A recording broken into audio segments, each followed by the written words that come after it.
Hi, welcome to the video. So in this video I'm going to teach 7th arpeggios.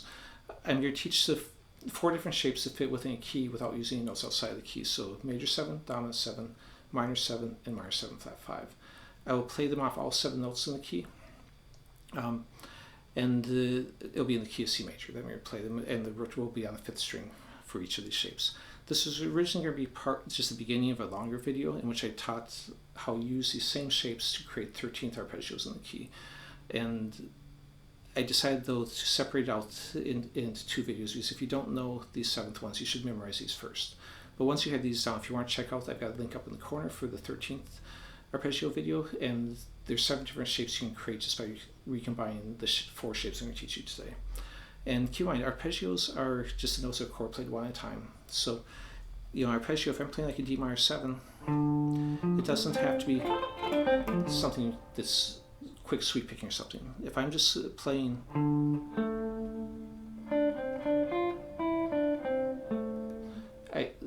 that was 100% in the arpeggio other than I hit one scale note outside of it. But that's the thing, you can use your scale notes to create more color on it, while using the arpeggio notes to target, because if that chord is going background, then that's going to harmonize well with the chord in the background. So they can be used as a way to find the target notes for the chords that are being played, or as the faster ones like people often think of arpeggios as being. So let's jump into this. So C major 7. Now I'm rolling my finger here on between the 3rd and 2nd string, and I'm using a 2nd finger here before I get to the octave. You could also use the 1st finger. The reason I'm using my 2nd finger is that leaves me set up, if I'm doing a quick sweep, I don't have to move my hand out of position. But it all depends on what you're going to do next. If I'm only going to do 1 octave of arpeggio, and then we go into a scale run or something, then I'm in better position if I'm on my 1st finger. So then I will do that. Or on this beginning part, I might even use a completely different fingering if I'm going to be shifting up on the neck. That was still the first 4 notes of arpeggio.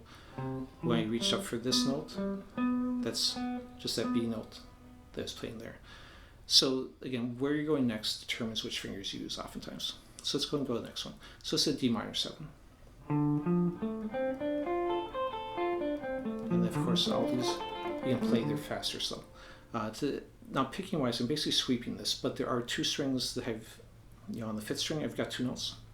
On the 3rd string I've got 2 notes, and then on here, if you're playing all 3 of them, I've got 3 notes. So there is a fair amount of alternate picking too. It's not, unless you can do a hammer as a pull off some of those notes. How I would pick this is either as a down up for this first 2 notes, and then down down, or as an up down down down. So obviously if you start on the up, it gives you 3 downstrokes, so that makes it a little bit easier if you want to have as much sweeping as possible. If I start on the down, I can still do that though. And I like to practice both ways, because when I'm improvising, I don't want to have to think about which way my pick is. If I'm coming off an upstroke and then I want to go into this arpeggio, then I'm just going to start on a downstroke. If I'm coming off a downstroke, I'm going to start on an upstroke.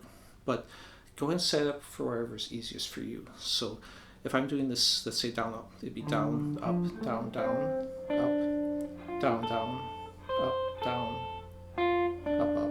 So you can kind of get the idea. So basically when I'm on the 2 or 3 notes, I'm just alternate picking. If I'm on the single notes, I'm sweeping. So let's go on. E minor. So it's a minor 7 again. So the fingering is the same, just move to a new fret. And that's the thing with these fingerings.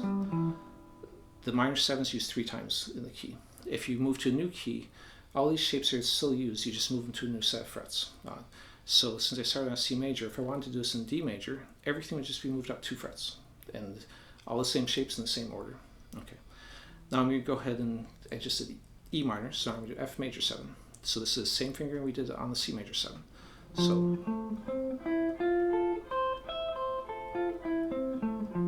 and then if I go up again to G, my next note on the key, this one will be different. It's a new one. There will be a dominant 7. So the first 3 notes are still the same as the major, because it's still major arpeggio. But the 7th, instead of being right here, will be back 1 fret, because it has the flat 7, the same as the minor 7s did. So, and then here's the flat 7 again. So again, back 1 from where it would be if I'm doing the major 7. can do it quicker. And then A minors, so another minor 7. So same fingering we did on D and E. Now this is one you probably haven't seen as much. So this one's a minor 7 flat 5. So everything's the same but the 5th. So I still have the minor 3rd, but instead of having the 5th here, it's back 1. So, and then I still have the minor 7th, root again, flat 3rd, and here instead of being here again, the flat 5.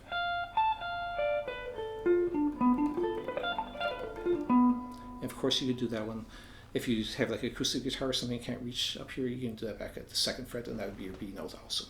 So it doesn't matter which octave you do it in. Okay, same fingering. So this first 2 lines are those 4 basic shapes that we're doing. The circle notes are the roots, so you can kind of see it's just a 1, 3, 5, 7, whether that's a flat 7 or a flat 3rd, you know, still just a 1, 3, 5, 7. And then the bottom part is the moving through each of the keys, and gives you the names of them: major 7, 2 minor 7s, major 7 again, dominant 7, minor 7, flat 5, and that will be true of every key. It'll be in the same order. Alright, so I'm going to leave it at that. If you like the video, please subscribe. I really appreciate it as I'm trying to grow my channel. Love it if you can share the videos on any social media or anything like that too. Otherwise, I'll check you out next time. Thanks for watching.